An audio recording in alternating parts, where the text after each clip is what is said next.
Hi, welcome to our channel of IGNOU audiobooks, Indira Gandhi National Open University, School of Extension and Development Studies, SOEDS.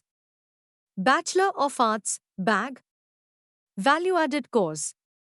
BEDSV 101 Value Education. Block-1 Conceptual Framework.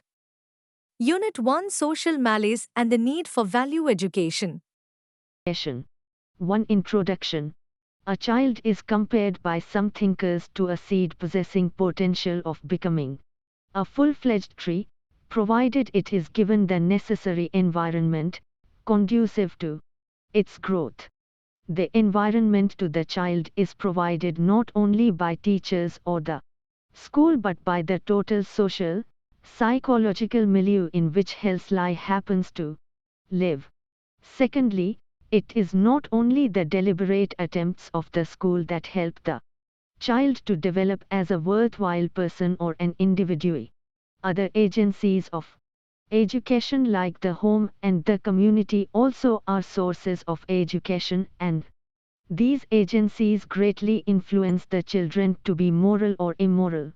This is because to a great extent children learn both good and bad things from the social and the cultural environments, even unconsciously.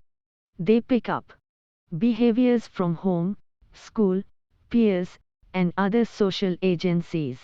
It may even happen without involving any deliberate and conscious efforts on the part of the learner to learn or the social agencies to teach.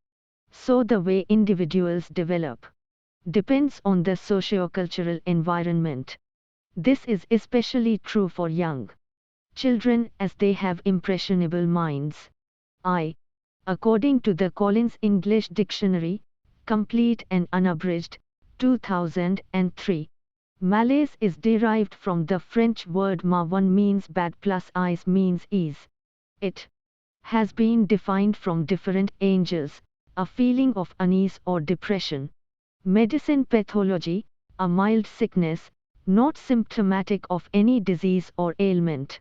A complex of problems affecting a country, economy, etc. Bulgaria's economic malaise. From the socio-economic context, several malaises afflict the modern society. Hence, there is the need for right kind of education for children. The concept of education is deeply related with the development of human individual. In respect of its different facets of personality, social, psychological, physical, moral, economic and intellectual. In a way education, in its true and complete sense, aims at the total development of an individual, as a social, moral and a spiritual being who can meaningfully interact with the physical and the social environment in a worthwhile manner to the benefit of both the self and others. Education which has value education as an integral part is necessary to develop citizens who can mitigate the social evils. The present unit is an attempt to portray the socio-cultural milieu of the present day Indian society, the social malaises and the need for a kind of education which can resist and combat the undesirable influences that these malaises have on the tender minds of children and about which the elementary teacher is supposed to know. Objectives. Following a study of this unit, you should be able to describe the major socio-cultural malaise prevalent in Indian society today. Illustrate that mere acquisition of knowledge and skills is not enough for being educated. Relate the major cause of erosion of human values in our society, and justify the need for value-oriented education under the circumstances we happen to live. 1.3 The malaise of Indian society. We shall discuss in this section some of the malaises affecting the Indian society. There is a maddening pursuit for accumulation of physical wealth, power and status at the cost of humanness in us. Though we are very proud of our ancient Culture, which upholds spiritual development over materialistic pursuits, but in reality it has become shrouded in the pages of scriptures or of history. Declining social environment is a major determinant of increasing mental health problems.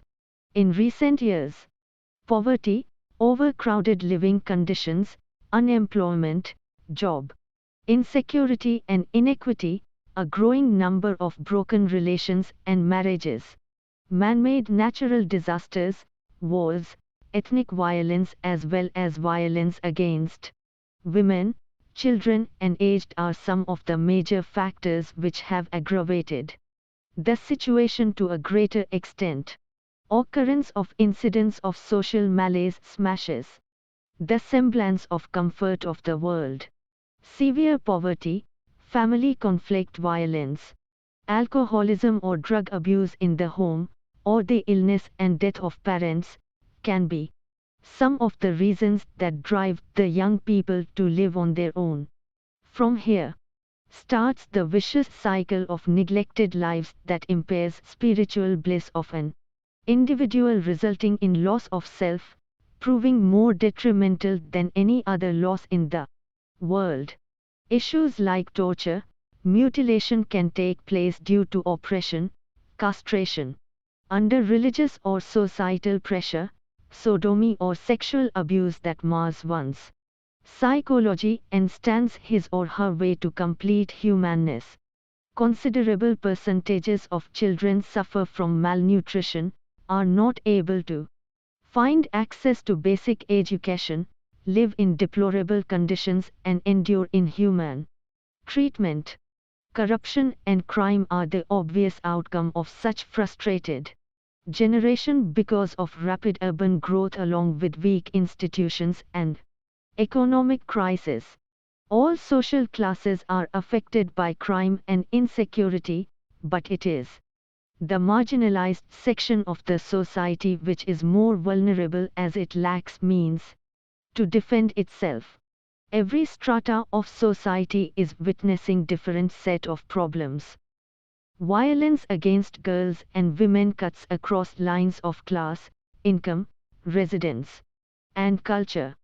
The situation is no better in the urban areas, where the cases of domestic violence, rape, suicide, dowry deaths are equally prevalent. Physical, sexual and psychological violence have become a part and parcel of human living. Every one of us has to take the responsibility to combat the social malaces corroding the society.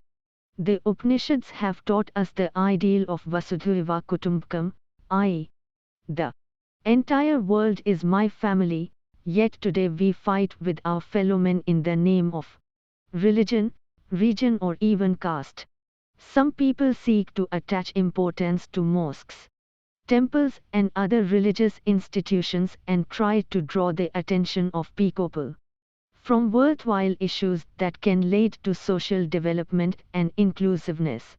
Such vested interests sustain the grinding poverty of Indian people, abysmal standards of nutrition, social injustice, and the like.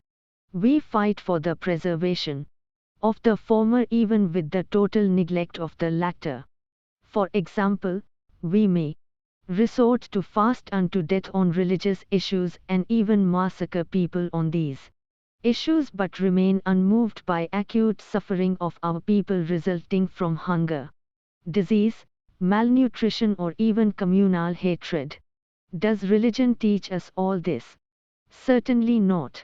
And if still we do all this or believe in such kinds of things for the sake of religion, we are not religious but bigots or fundamentalists.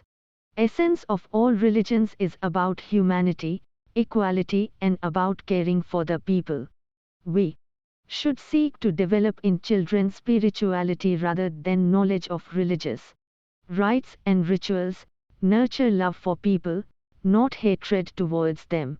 Many of our religious philosophies and texts teach us the lofty ideals of aparigraha, non-hoarding, but we often find some of our religious preachers, accumulating huge material, lust for power and property, and even exploiting people sexually. Our religions teach us the doctrine of ahimsa, non-violence, i.e., not to inflict pain or cause sufferings to others either by words or deeds, yet most of the violence is perpetrated in the name of religion itself. Religions teach to love thy neighbor as thyself, and to treat those in trouble with compassion and care. We remain untouched about a person who has met with an accident on the road and may die if not taken to hospital on time, simply because it may cause us some inconvenience or the police would interrogate us about the case. There are hundreds of such cases who die because timely help by the passers-by was not rendered. We advocate rational theories of human conduct and action, but in our personal life, we are guided by blind rituals, superstitions, and orthodoxy. Our great saints, like Swami Dayanand, Vivekananda, Mahatma Gandhi, Tagore, Kabir, to name a few, have taught us to subject all contentions and moral issues to the demands of situations backed by reasoning, but we continue to quarrel and fight over petty social issues. We theorize about social equity, justice and equality of men, yet large sections of our people still continue to be treated as untouchables. On the other hand, although we profess democratic values in public life, some of us still exploit caste factor for personal and political gains. We teach theories of social justice, but may not practice them.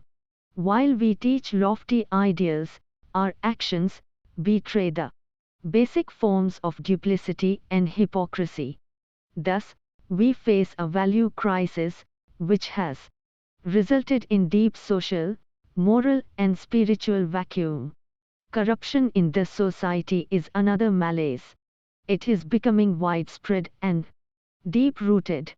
Lust for wealth and power and dissatisfaction with simple lifestyles are leading to widespread corruption. Loss of bonding among human beings is also a major social malaise. It is leading to breakups in families and neighbors becoming strangers. The fellow feeling is on the wane. Substance abuse is also a serious social malaise.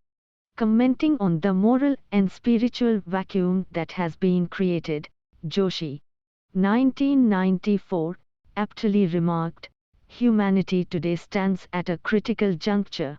Hope and despair, pride and passion, comfort and confusion fill human hearts in unequal and unstable measure. Whereas the peaks of material progress scaled by some countries enthrall humanity as a whole, the depths of social disintegration in many parts of the world sometimes make thinking people wonder if mankind can make recovery at all. Social malaise is also reflected in the agencies of the society like the educational systems. Despite the fact that at the conceptual level, education is an initiation into worthwhileness, as Peters, 1982, opined, but in actual practice, education imparted in our schools, colleges and universities are in most cases examples of contradiction between theory and practice. For instance, some educational institutions like the private schools are for the privileged sections, out of reach of the poor. This deepens the social divide while education is supposed to bridge it. This contradiction leads to erosion of human value like equality. The erosion of values is not merely episodic but can be seen as a phenomenon. Concrete examples are needed to substantiate this point.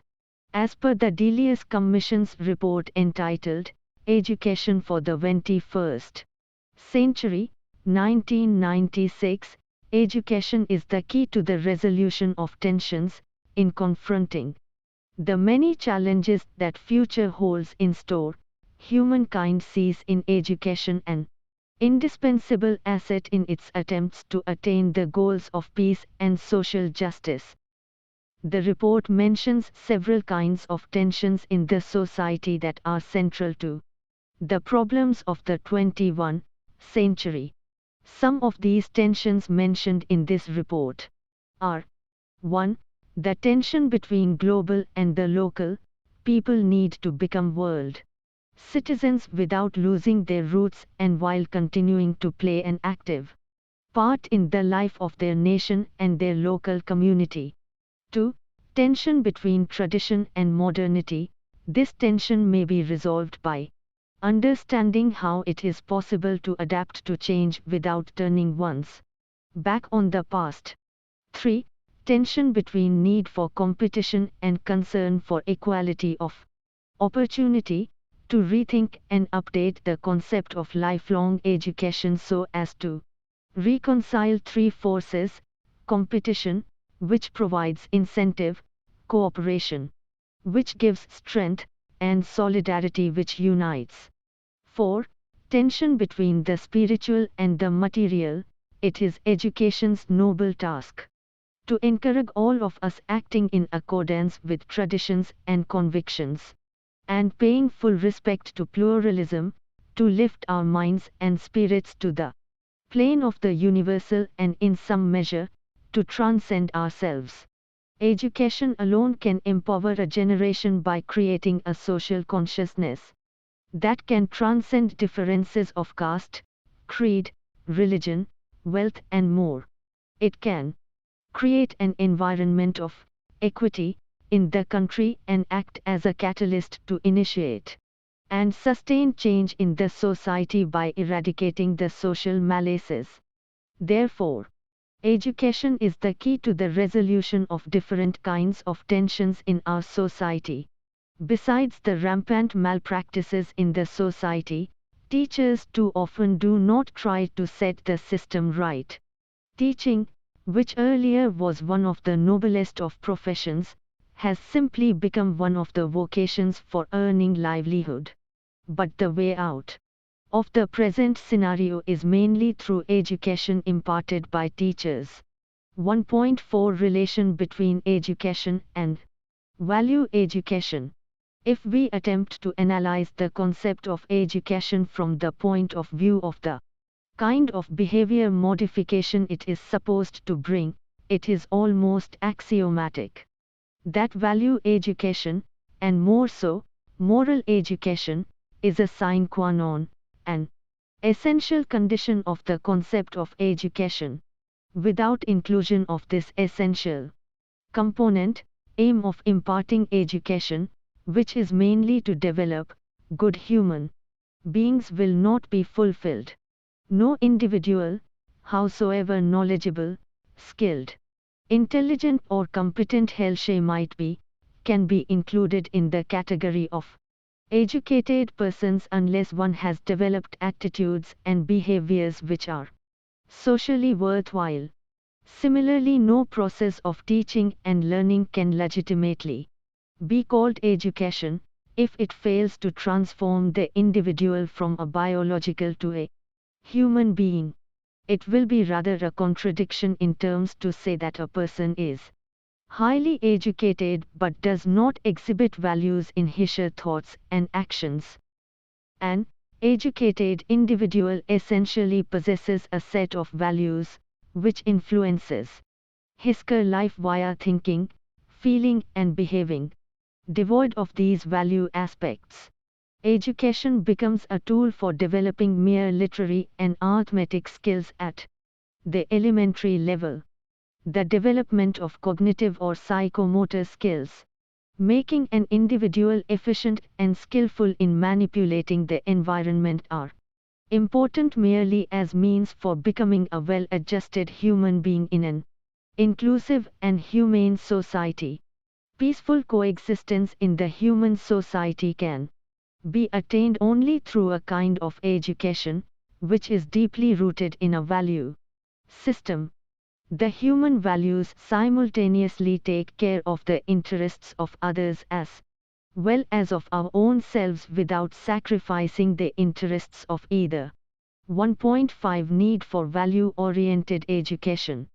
The kind of contradictions between what we know and judge as true, good and rational and what we practice in our lives have posed before the humanity a problem.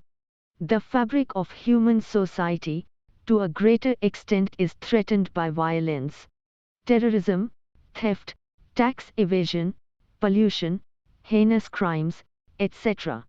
The social scenario, as it exists, can be attributed to the consequences of our ill-conceived educational system and practices of child rearing. Our education today is preparing efficient individuals but not good human beings.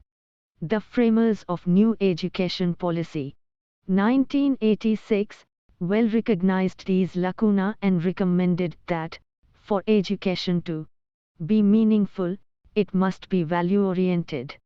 The value context of education, which has been worn thin, needs to be brought back.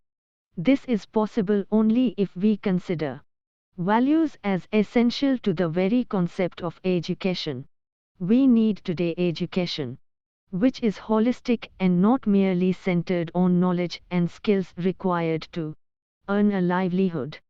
The rampant corruption prevalent in the society, especially the Indian society, from top to bottom clearly indicates that the society has become sick.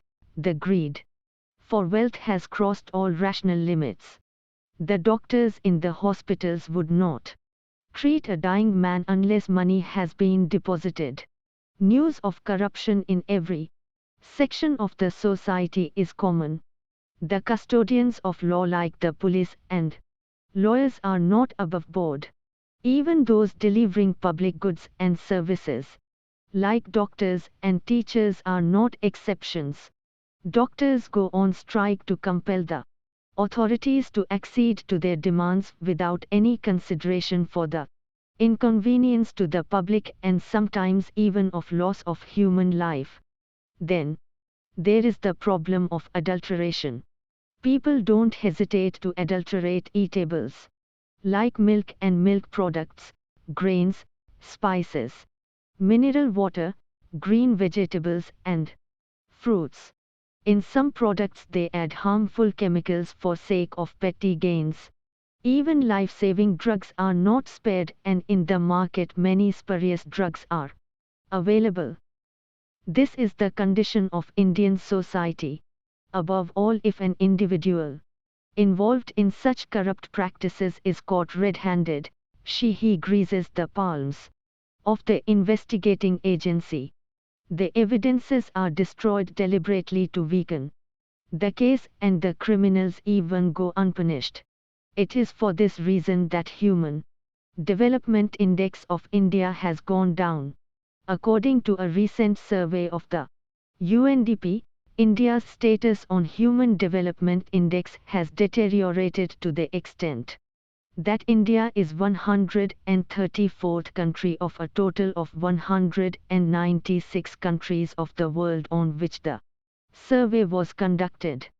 The social scenario delineated as above compels thinking people to have a fresh look at the concept, process and product of our education. Is the education we receive in our schools, colleges or universities worthwhile? Is it bringing any enlightenment in the people that it is supposed to bring? Do the so-called educated persons have any consideration for doing justice to those who work under them? Do they care for others' interests as they care for their own? If the answer is no, then we need to overhaul our education system to include value education embedded in the curriculum. The planet we inhabit and of which we are citizens is a single, living, pulsating entity.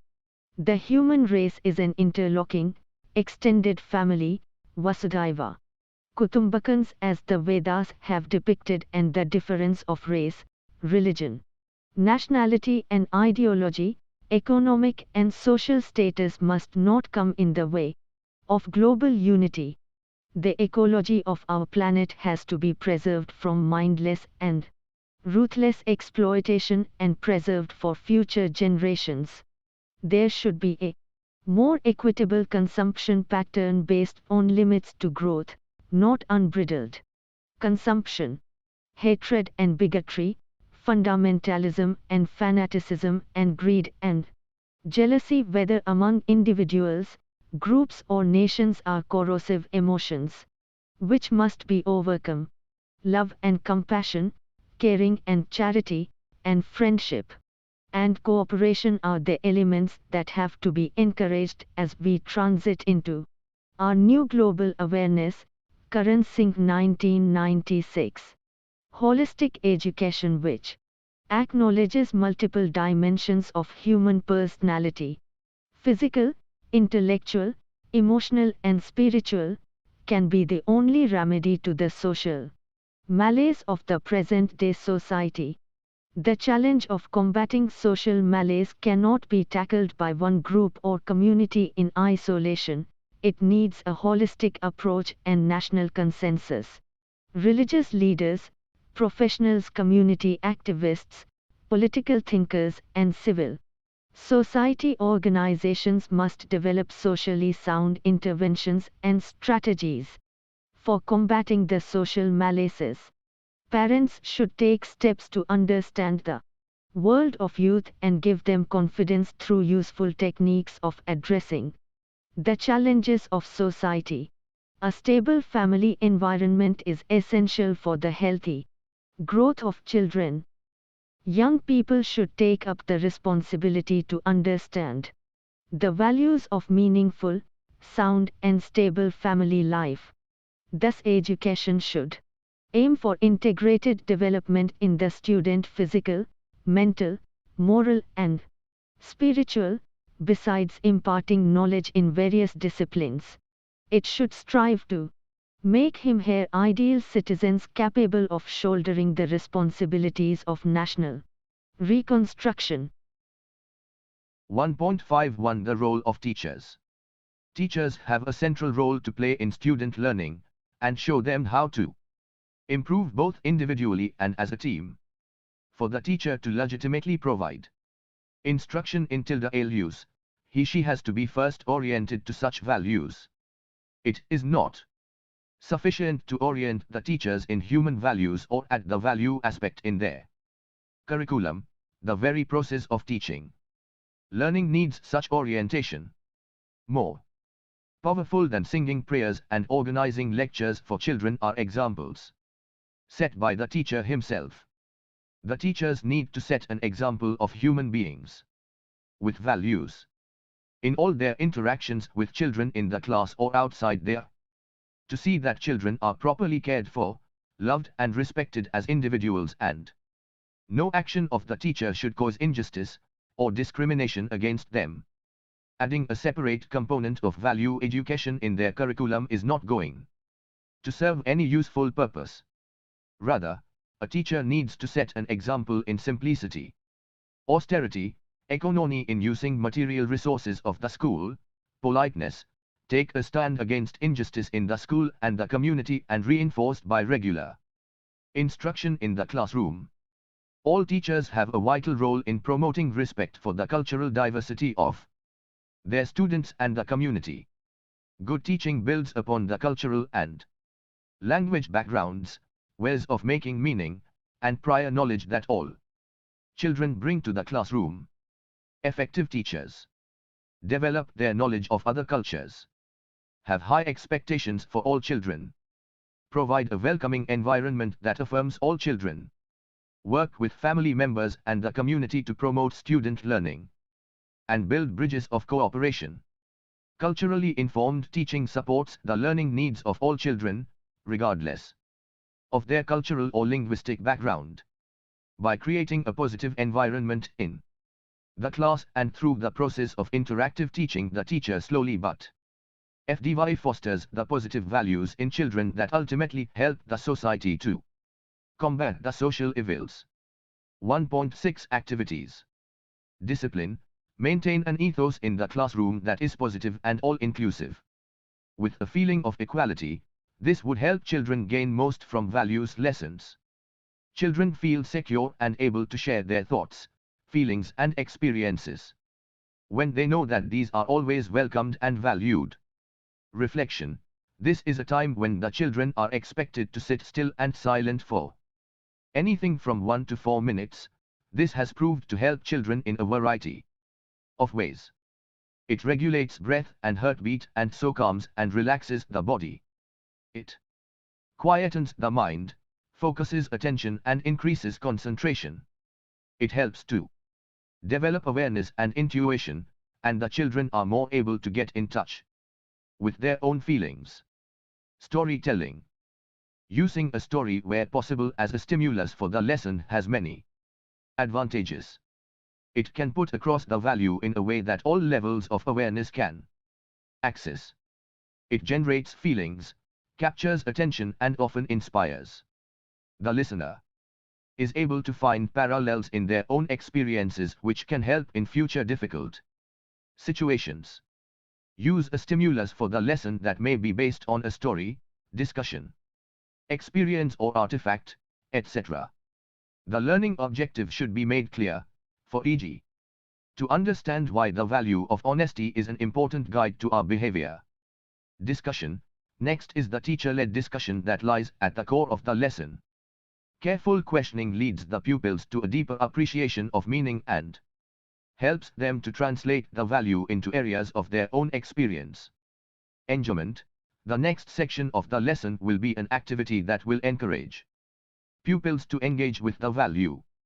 Enjoyment should be a key characteristic of value lessons and is vitally important. Aim to make enjoyment a prime element. Will see positive effects in many other areas of school life. To be specific, teachers may carry out activities that lead to value inculcation in children. Some of these activities are 1. Narration of relevant stories, poems, parts of text from scriptures of different religions that emphasize the need for good deeds. Such narrations may not only be by teachers but also by children. 2. Role play. 3. Staging drama based on stories, epics. 4. Celebration of festivals. 5. Activities for protection of environment like planting trees. 6. Caring for the less privileged like teaching children out of school, helping the needy and 7. Visit to localities where children can contribute. This part on curriculum of pre-service teacher education is to be deleted because the course is not meant for teacher educators but for teachers. 1.7 Let us sum up. Since it is the introductory unit to the whole program of value education for elementary school teachers, it is essential that we make a proper case for it and justify its need, so that teachers at the elementary level appreciate the need for it. With this objective in view, the unit delineates the contradictions and inconsistencies existent in our society regarding what we profess and what we practice. While we preach lofty ideals of social justice, our actions betray them, bringing out our duplicity and hypocrisy.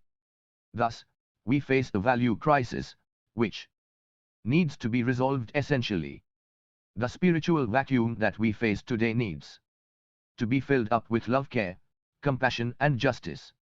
We have also discussed that such a situation has happened because of the weakness of our education system and especially because of the role the teachers play. Teaching, which was earlier one of the noblest professions, has simply become a vocation for earning livelihood and nothing more. The new education policy, 1986, well realized this lacuna of education. It recommended that education to be able to meaningfully play its role in transforming the biological infant into a socially worthwhile and competent human being must be value-oriented. The value context of education which has been worn out, needs to be brought back. This is possible only if we consider values like care for others and justice essential to the process of education. The teacher can play the most significant role if she takes care of human consideration in all his interaction in and outside of the class. The need for value orientation of the entire process of education can never be overemphasized. The Delius Commission on Education for the 21st Century realized the significance of learning to live together, learning with others, and named this concept one of the pillars of education. In essence, the only remedy to the global social malaise is education, which is rightly conceived and properly practiced. Teacher needs to set an example in simplicity, austerity, economy in the use of school resources, and politeness. Thank you. Subscribe to our channel for more updates, and we will see you with the next chapter.